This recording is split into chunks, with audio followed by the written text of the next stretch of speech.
Mes chers amis, nous éprouvons déjà un petit pincement au cœur puisque nous arrivons bientôt au terme de cette série biblique Il m'a parlé, série que vous nous avez fait l'honneur de suivre jusqu'à présent. Pour votre assiduité, pour vos encouragements, nous vous exprimons notre profonde gratitude. S'il vous a été possible de nous suivre en télédiffusion ou en radiodiffusion, c'est parce qu'une équipe efficace et compétente nous a apporté son soutien et a mis son savoir-faire à notre disposition. 1000 fois merci à la sympathique équipe de Espérance Média Martinique. Il m'a parlé est un titre quelque peu énigmatique pour ceux qui n'auraient pas suivi nos premières présentations. Il m'a parlé, c'est Jésus qui s'est adressé à moi à un moment où je traversais la vallée de l'ombre de la mort. En ce mois d'octobre 2021, j'ai connu des moments difficiles. Opération à cœur ouvert et séjour en réanimation. Et c'est dans ce contexte hospitalier anxiogène que Jésus m'a porté dans ses bras d'amour, m'a rassuré et m'a confié cette belle mission de lui témoigner ma profonde gratitude par la diffusion de cette série. Il vous a certainement parlé à vous aussi par tous ces messages centrés sur sa personne, le présentant entre autres comme le Sauveur, le Créateur, le Rédempteur, le Maître de l'univers, mais aussi comme votre ami fidèle et tendre. Mon cher ami, Jésus te parle en cet instant. Écoute sa voix. Notre sujet d'aujourd'hui, le 40e de notre série biblique, à portée de Jésus et l'enfer. Voilà une présentation qui va très certainement susciter quelques questionnements. Mais sachez que l'argumentaire que nous utiliserons, comme cela a toujours été le cas lors des études précédentes, trouvera sa source essentiellement dans la Bible, la parole de Dieu. Sache, mon cher ami, que Jésus te parle au travers de ce message à propos de l'enfer. Nous allons prier. Notre Dieu, notre Père, merci une fois de plus de nous assister par ton Esprit Saint.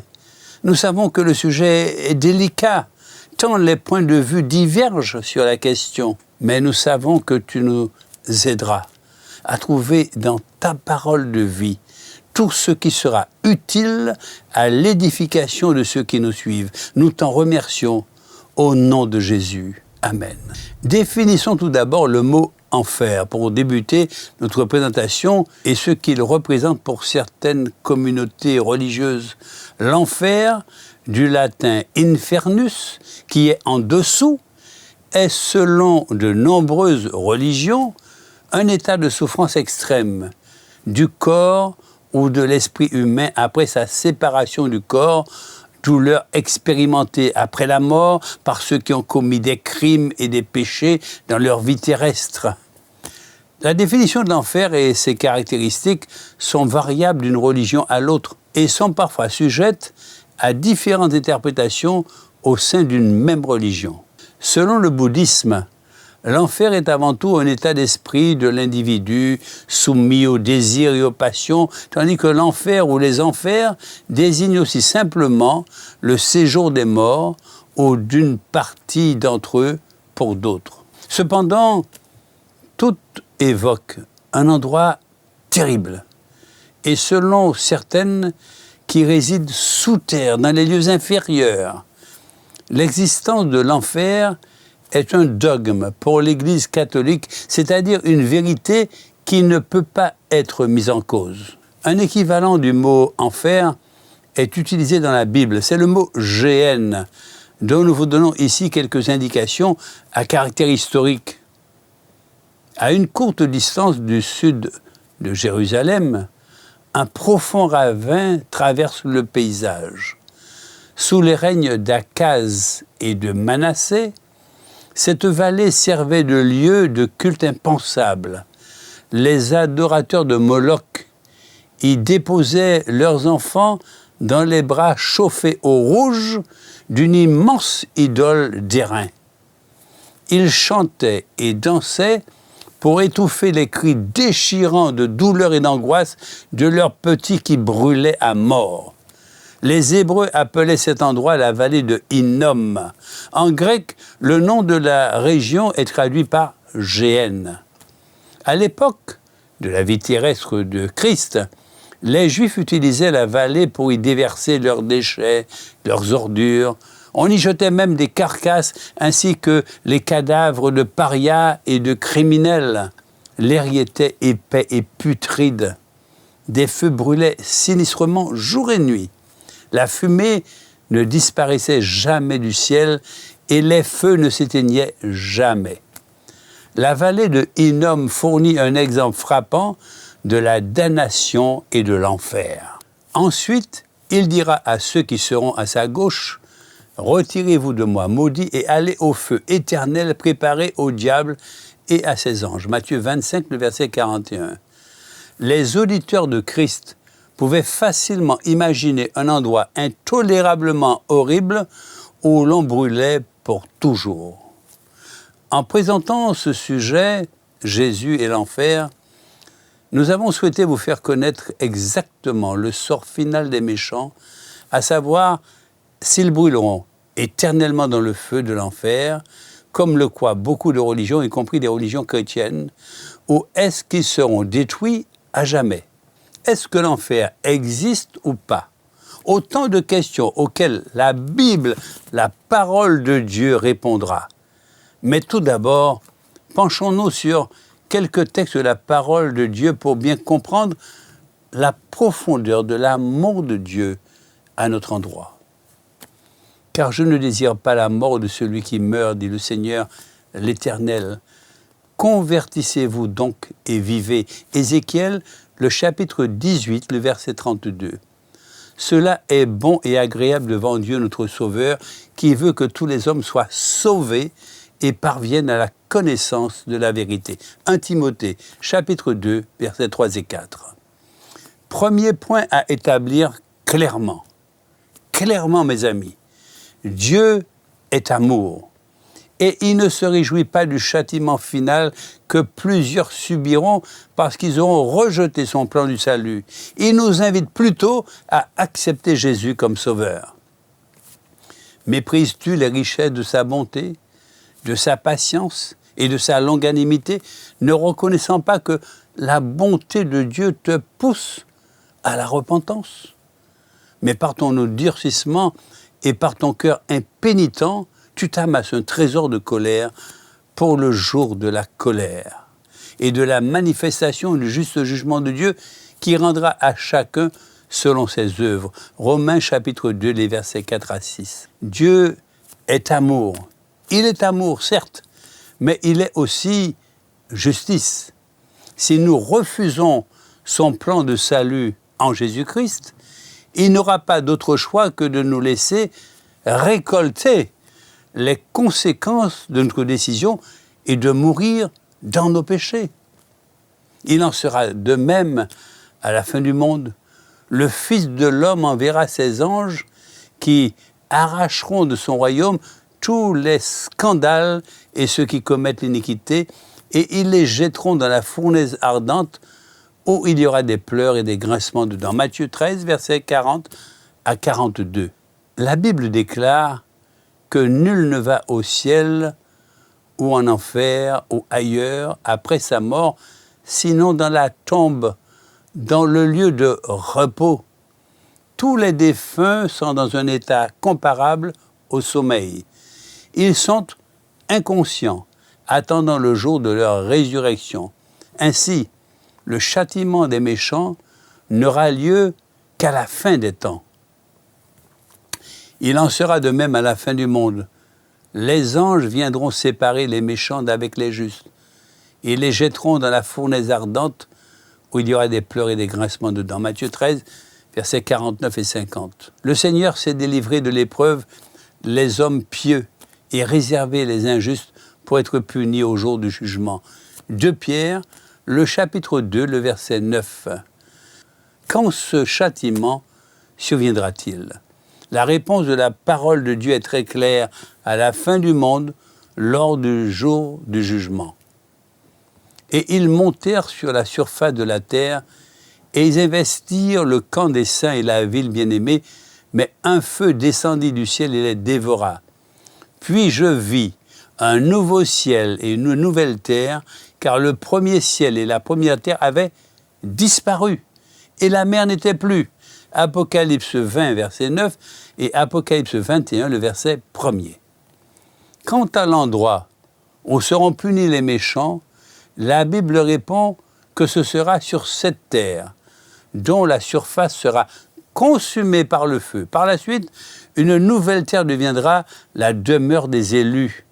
Les cieux et la terre d'à présent sont gardés et réservés pour le feu, pour le jour du jugement et de la ruine des hommes impies. 2 Pierre, chapitre 3 et au verset 7. Les méchants seront donc punis sur la terre à la fin du monde.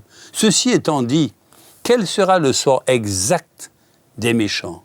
On a longtemps enseigné qu'ils allaient souffrir éternellement dans les feux de l'enfer. Cet enseignement, encore aujourd'hui, a cours dans beaucoup de communautés religieuses, voire chrétiennes, ainsi que nous l'avons souligné en introduction à notre sujet. Mais, la parole de Dieu est-elle d'accord avec cet enseignement? Celui qui a ressuscité Christ d'entre les morts rendra aussi la vie à vos corps mortels par son esprit qui habite en vous. Romains chapitre 8, verset 11. Notons tout d'abord ce point crucial. L'homme est un être mortel et par conséquent, aucun homme ne possède en lui l'immortalité. Voilà déjà une anomalie dans la doctrine des tourments éternels. En effet, pour souffrir éternellement, il faudrait que l'homme possède l'immortalité, et ce n'est pas le cas. Car il faut que ce corps corruptible revête l'incorruptibilité et que ce corps mortel revête l'immortalité. 1 Corinthiens, chapitre 15, verset 53. Le roi des rois et le seigneur des seigneurs qui seul possède l'immortalité. 1 Timothée, chapitre 6, les versets 15 et 16. Pour vivre éternellement, l'homme doit recevoir l'immortalité, et celle-ci ne peut venir que de Dieu. Maintenant, la question que nous devons nous poser, mes chers amis, est la suivante. Dieu accordera-t-il aussi la vie éternelle aux méchants, de façon à ce qu'ils puissent souffrir éternellement dans les feux de l'enfer? Dieu rendra à chacun selon ses œuvres, réservant la vie éternelle à ceux qui, par la persévérance à bien faire, cherchent l'honneur, la gloire et l'immortalité. Romains chapitre 2, les versets 6 et 7. La réponse est très claire. Dieu réserve la vie éternelle uniquement aux justes. Seul le peuple de Dieu recevra l'immortalité lors du retour prochain de Jésus-Christ. Les méchants, quant à eux, conserveront leur nature mortelle. Ils ne pourront donc pas vivre éternellement.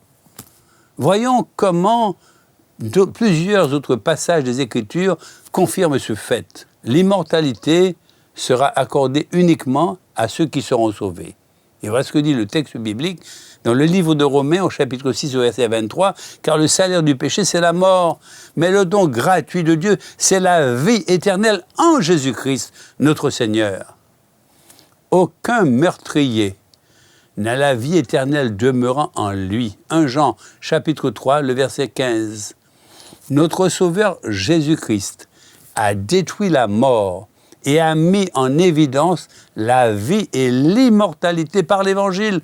2 Timothée chapitre 1er, le verset 10. Celui qui fait la volonté de Dieu demeure éternellement. 1 Jean 2, le verset 17e. Celui qui vaincra n'aura pas à souffrir la seconde mort. Apocalypse 2, verset 11.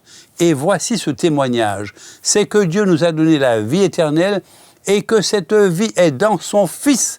Celui qui a le Fils a la vie, c'est-à-dire la vie éternelle, et celui qui n'a pas le Fils de Dieu n'a pas la vie, c'est-à-dire la vie éternelle. 1 Jean chapitre 5, les versets 11 et 12. Car voici le jour vient, ardent comme une fournaise. Tous les hautains et tous les méchants seront comme du chaume. Le jour qui vient les embrasera, dit l'Éternel des armées, il ne leur laissera ni racines, ni rameaux. Et vous foulerez les méchants, car ils seront comme de la cendre sous la plante de vos pieds, au jour que je prépare, dit l'Éternel des armées, dans le livre de Malachie, au chapitre 4e, les versets 1 et 3. Nous confirmons ce fait. Puisque les méchants n'auront pas la vie éternelle, ils ne pourront donc brûler éternellement. Cette déduction est confirmée par la parole de Dieu qui enseigne que le sort final des méchants sera une destruction totale. Toutes les nations seront comme si elles n'avaient jamais été. Abdias, le verset 16.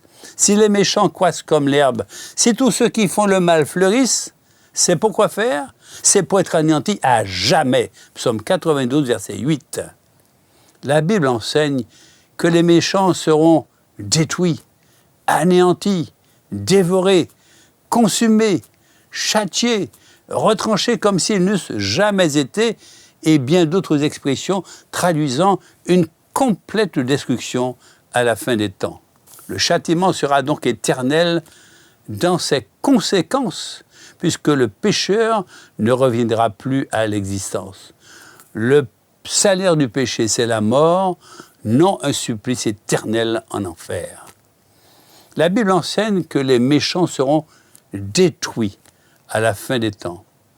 Tu châties les nations, tu détruis le méchant, tu effaces leur nom pour toujours et à perpétuité, plus d'ennemis, des ruines éternelles, des villes que tu as renversées, leur souvenir est anéanti. Psaume 9, les versets 6 et 7.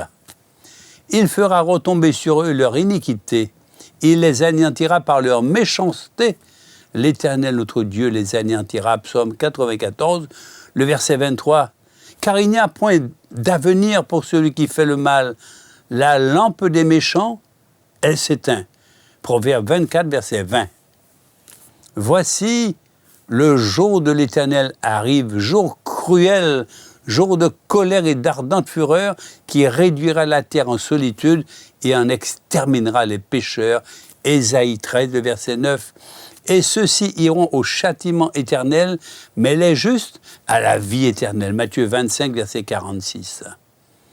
Voyons maintenant, mes chers amis, quelques versets souvent présentés par ceux qui enseignent que les méchants souffriront éternellement dans le feu de l'enfer. Tout d'abord, penchons-nous sur l'expression « châtiment éternel » que plusieurs présentent comme signifiant « souffrances éternelles ». Mais il jugera les pauvres avec équité, et il prononcera avec droiture sur les malheureux de la terre. Il frappera la terre de sa parole comme d'une verge, et du souffle de ses lèvres, il fera mourir le méchant. Ésaïe 11, le verset 4e. Le châtiment éternel est donc la mort éternelle du méchant, sans retour possible à la vie. Tendons à ce qui est parfait, sans poser de nouveau le fondement de la résurrection des morts et du jugement éternel. Hébreux chapitre 6, versets 1 et 2. De même, le jugement éternel ne saurait être interprété comme un supplice éternel. La Bible est claire. La colère de Dieu dure un instant, non pas éternellement. Mes chers amis, réfléchissons un peu. Comment un Dieu d'amour et de justice pourrait-il infliger des souffrances éternelles à un individu, écoutez bien, dont la rébellion n'a duré que le temps d'une vie humaine? La Bible rejette clairement cette hérésie. Le serviteur qui, ayant connu la volonté de son maître, n'a rien préparé et n'a pas agi selon sa volonté, sera battu d'un grand nombre de coups. Mais celui qui, ne l'ayant pas connu, a fait des choses dignes de châtiment, sera battu de peu de coups. Luc chapitre 12, les versets 47 et 48.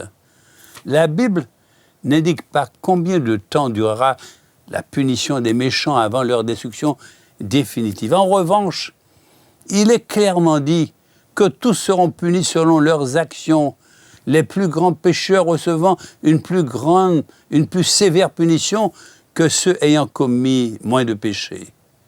Ensuite, il, c'est-à-dire le roi, dira à ceux qui seront à sa gauche, « Retirez-vous de moi, maudits, allez dans le feu éternel qui a été préparé pour le diable et pour ses anges. » Matthieu 25, verset 41.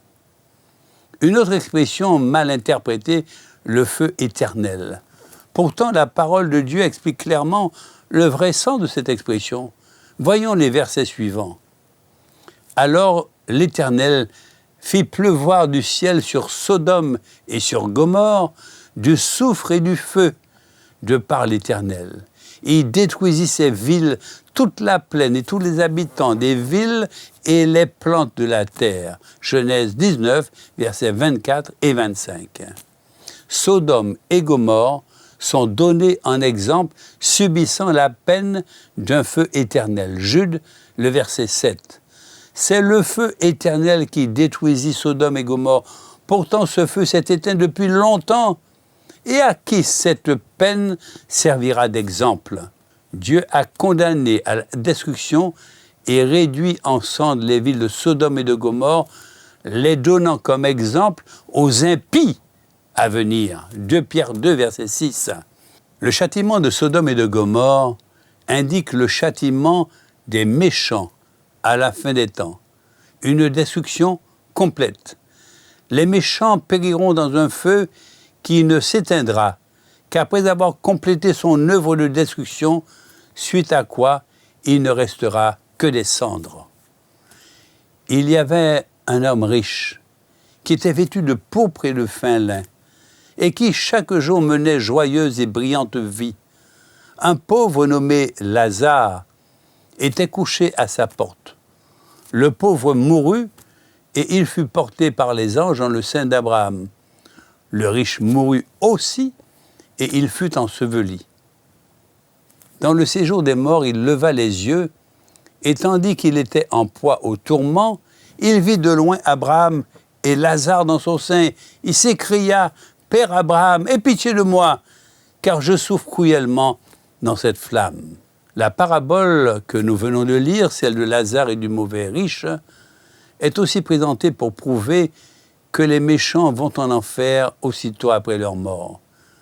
Mes chers amis, il est évident que les paraboles ne sont que des images, des illustrations que Jésus utilisait souvent pour faire comprendre à ses auditeurs des choses importantes. Et elles ne devaient pas être interprétées littéralement. Sinon, on pourrait croire que les arbres parlent selon la parabole dans le livre de Juges au chapitre 9, les versets 8 à 15. Et le diable qui les séduisait fut jeté dans l'étang de feu et de soufre où sont la bête et le faux prophète, et ils seront tourmentés jour et nuit au siècle des siècles. Apocalypse 20, le verset 10. Les termes grecs traduits ici par « au siècle des siècles » et leur équivalent hébreu traduit par « pour toujours » ne signifient pas que les méchants souffriront éternellement, de même que le feu éternel qui détruisit Sodome et Gomorrhe ne brûle plus aujourd'hui. Nous conclurons cette présentation par une belle affirmation de Paul à propos du changement, de la métamorphose qui s'opère dans une vie dès l'instant où Jésus en a pris la direction. Plus de condamnation, mais une nouvelle vie avec Jésus en direction de l'éternité. Dès que quelqu'un est uni au Christ, il est un être nouveau. Ce qui est ancien a disparu, ce qui est nouveau est là. Et tout cela vient de Dieu qui nous a réconciliés avec lui par le Christ et qui nous a confié la tâche d'amener d'autres hommes à la réconciliation avec lui. Car par le Christ, Dieu agissait pour réconcilier tous les hommes avec lui sans tenir compte de leurs fautes et nous a chargés d'annoncer cette œuvre de réconciliation. Nous allons prier. Nous te remercions, notre Père, de nous avoir montré dans ta parole que tu n'es pas un Dieu cruel qui destine les méchants à des souffrances éternelles. Au contraire, tu es un Dieu d'amour qui veut que tous les hommes soient sauvés et qu'ils échappent au châtiment éternel. Nous te remercions également d'encourager nos amis qui nous suivent régulièrement dans l'étude de ta parole de vérité. Nous t'en prions au nom de Jésus. Amen. Notre prochain sujet, le numéro 41, l'avant-dernier de la série biblique Il m'a parlé, s'intitule « Jésus revient, les signes de son retour ». Alors, à bientôt, mes chers amis.